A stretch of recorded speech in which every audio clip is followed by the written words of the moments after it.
आप सब। I hope आप लोग बहुत अच्छे होंगे और मैं भी एकदम ठीक हूँ। तो मैं आ गई हूँ किचन में और आज मैं बनाने वाली हूँ कुछ अलग सी डिश। तो मतलब हमारे लिए तो कॉमन है, शायद आपके लिए कुछ अलग हो। तो हमारे यहाँ ये कढ़ाई का रायता बहुत फेमस है, बहुत पसंद किया जाता है। तो आज मैं वही आपके साथ शेयर करने वाली हूँ। तो चलिए हम बनाना शुरू करते हैं रायता। तो कढ़ाई का रायता बनाने के लिए यहाँ पर हमने लिया है 1 कप बेसन और इसमें हमें डालना है 3 कप पानी। लेकिन पानी एक साथ नहीं डालेंगे, हम थोड़ा थोड़ा करके डालेंगे। तो पहले हम आधी कटोरी पानी डालेंगे और फिर उसको हम अच्छे से फेंट लेंगे।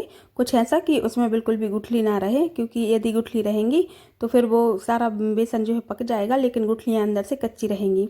तो इसलिए हमें सारी गुठलियाँ ख़त्म होने तक अच्छे से फेंट लेना है। और कम पानी डालेंगे तो वो जल्दी फट जाएगा। यदि हम एक साथ ही सारा पानी डाल देंगे तो फिर फेंटने में बहुत दिक्कत होती है। तो देखिए बिल्कुल स्मूथ हो गया है, सारे लम्स ख़त्म हो चुके हैं। तो अब हम इसमें डालेंगे आधी कटोरी और पानी और इसको अच्छे से मिलाकर अब हम ऐड कर सकते हैं इसमें बाकी का पानी एक साथ। रायतों में ये एक फेमस रायता है जो हमारे बुंदेलखंड में बहुत पसंद किया जाता है, अक्सर ही हर घरों में बनता है। घोल की कंसिस्टेंसी कुछ ऐसी होनी चाहिए कि जो कढ़ी का घोल होता है उससे थोड़ा सा गाढ़ा होता है। और अब हम इसमें डाल देंगे मसाले। तो हल्दी पाउडर, मिर्ची पाउडर, थोड़ी सी मेथी सिकी हुई भुनी हुई और धनिया पाउडर डाल देंगे और डाल देंगे इसमें हम नमक। तो सारे मसालों को घोल में अच्छे से मिक्स कर लेना है। घोल हमारा तैयार है पकने के लिए।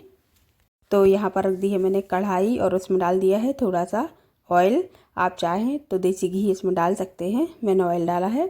तो जब ऑयल अच्छे से गर्म हो जाएगा तो हम इसमें डालेंगे 1 चुटकी हींग।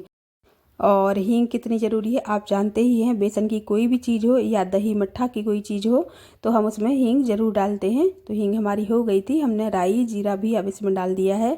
राई जीरा अच्छे से चटक जाएगा तो वो घोल जो हमने बनाया है वो हम इसमें डाल देंगे।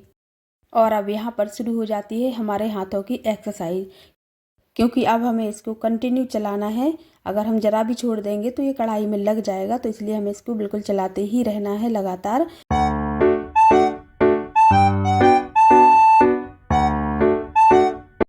तो देखिए बैटर हमारा गाढ़ा होने लगा है और मैं लगातार चला रही हूँ। बस यही एक काम करना है कि इसको चलाते जाना है, छोड़ना नहीं है बिल्कुल भी। यहीं पर हम गलती कर देते हैं, ज़रा भी आप छोड़ देंगे तो एक परत सी नीचे जम जाएगी। तो यही हमें बस ध्यान रखना है इस बात का।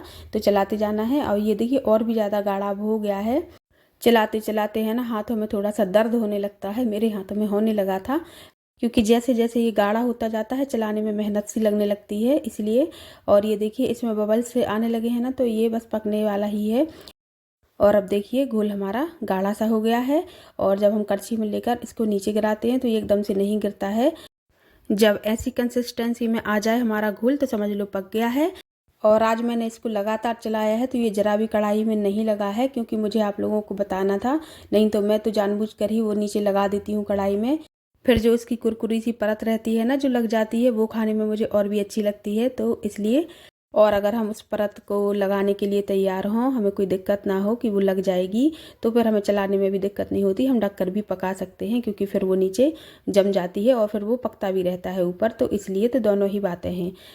जैसा आप चाहें वैसा कर सकते हैं। यहाँ पर हमने थाली को घी से ग्रीस कर लिया था, आप चाहें तो तेल से भी कर सकते हैं। और बैटर को अपना पलट लिया है थाली में। और अभी ये गीला है तो इसको हम फैला लेंगे, जितना पतला या मोटा हमें रखना है उस हिसाब से। तो मैंने इसको नॉर्मल सा कर लिया है। और अब हमें इसको छोड़ देना है ठंडा होने के लिए, करीब 15 मिनट के लिए। उसके बाद हम इसको काट लेंगे, जैसे बर्फ़ी को काटते हैं बिल्कुल वैसे ही। और ये देखने में बिल्कुल वैसे ही लगती है जैसे हमारी बेसन की बर्फ़ी लगती है, कुछ उस टाइप से ही। तो इसके पीस हम निकाल लेंगे। आप जिस शेप में चाहें उस शेप में काट सकते हैं।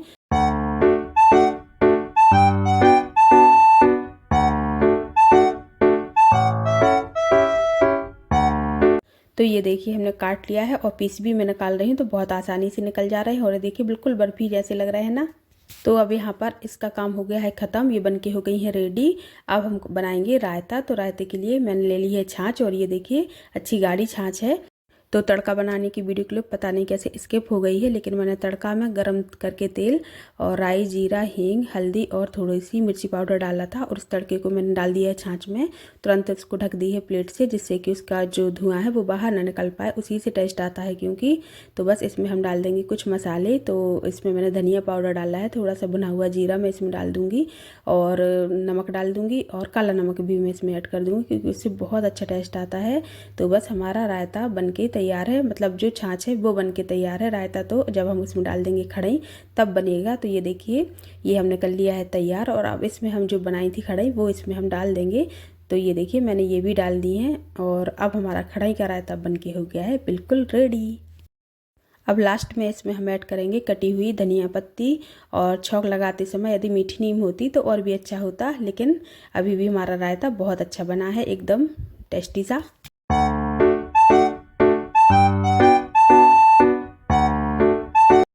तो लीजिए तैयार हो गया है हमारे बुंदेलखंड का खड़ई का रायता।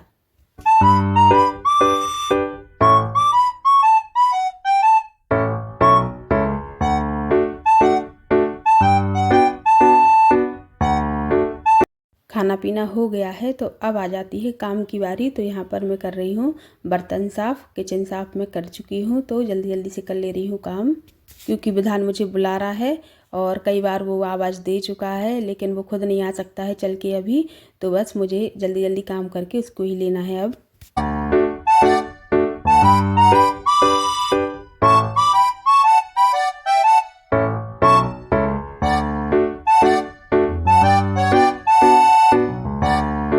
तो बर्तन सारे धुल गए हैं, और मैंने आलू लिए थे तो उनकी मिट्टी को धोने के लिए मैंने पानी में भर के रख दिया था। तो अभी बस वो फूल सी गई है, मिट्टी निकल जाएगी आसानी से, तो मैं जल्दी जल्दी उनको भी धोकर रख दे रही हूँ। और एक इतना बड़ा आलू सब्जी वाले भैया दे गए हैं, तो एक ही आलू में हम सबको सब्जी बन जाएगी।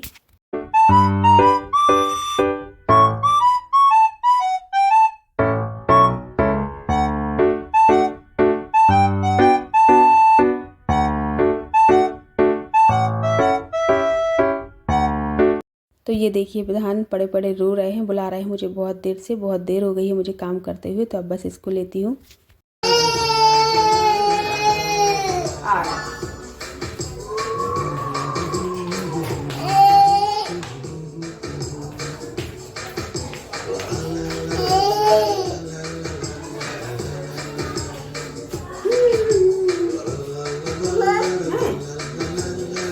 क्या वो चाहिए, क्या चाहिए, क्या चाहिए, क्या चाहिए?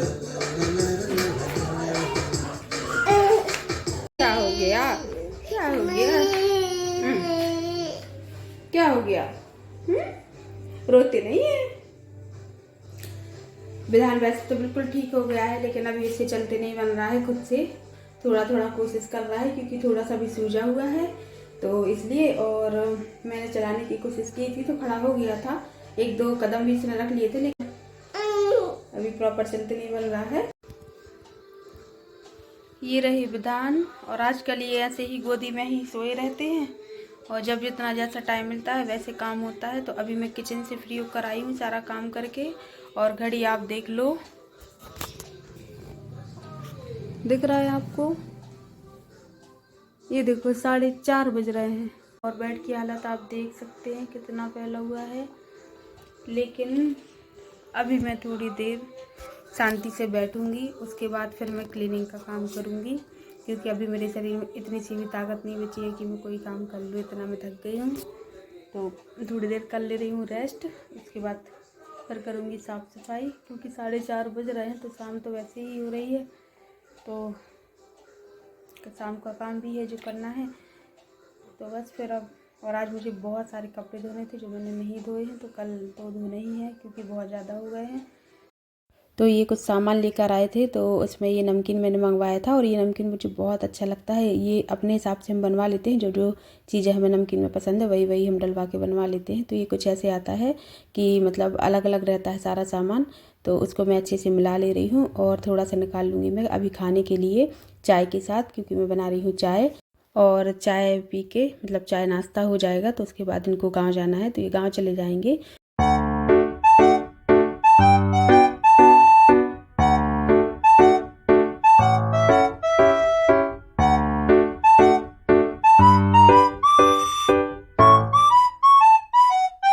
तो यहाँ पर मैंने चाय बनने के लिए रख दी है।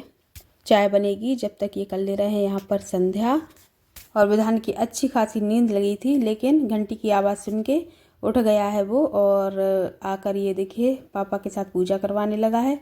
और अभी उससे पैर की वजह से अच्छे से झुकते नहीं बनता है, लेकिन जैसा भी बनता है वो करता रहता है अपने हिसाब से। कोई भी संध्या या पूजा करे उसको ज़रूर साथ में करवानी रहती है। वो कहीं भी होगा तो घंटी की आवाज़ सुन के पूजा वाले कमरे में बिल्कुल दौड़ता हुआ आ जाता है।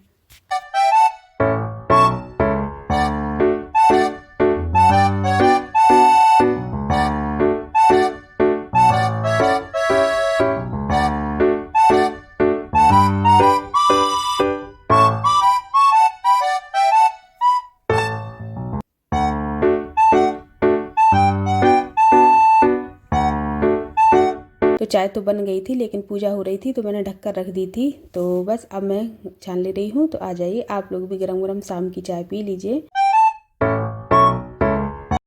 और मैंने ये बिस्किट भी नमकीन के साथ में मंगवाए थे, मैरी गोल्ड, क्योंकि आजकल विधान CNC बिस्किट बहुत ज़्यादा खाता है और वो मैदा के बने होते हैं तो मतलब नुकसान भी कर सकते हैं। तो इसलिए मैंने सोचा कि मैं ये मंगवा लेती हूँ। ये आटे के बने हैं तो खाता भी रहेगा, कोई दिक्कत नहीं है। और तुरंत में मुझे कोई कंटेनर दिखाई नहीं दिया कि जिसमें इन पैकेट को मैं रख दूँ। तो अभी मुझे इडली का सांचा दिख गया, मैंने उसी में सारे बिस्किट के पैकेट अभी रख दिए हैं। और एक पैकेट खोल कर रख ले रही हूँ छोटे डिब्बे में अभी खाने के लिए। और वीडियो को भी कर रही हूँ यहीं पर एंड। यदि आपको वीडियो अच्छा लगा हो तो लाइक करना, कमेंट करना, और नए हैं तो सब्सक्राइब कर लेना, नोटिफिकेशन बेल को प्रेस करना जिससे कि नए वीडियो का नोटिफिकेशन आपको तुरंत मिल जाए। हम जल्दी ही मिलते हैं आपको नेक्स्ट वीडियो में, तब तक के लिए बाय।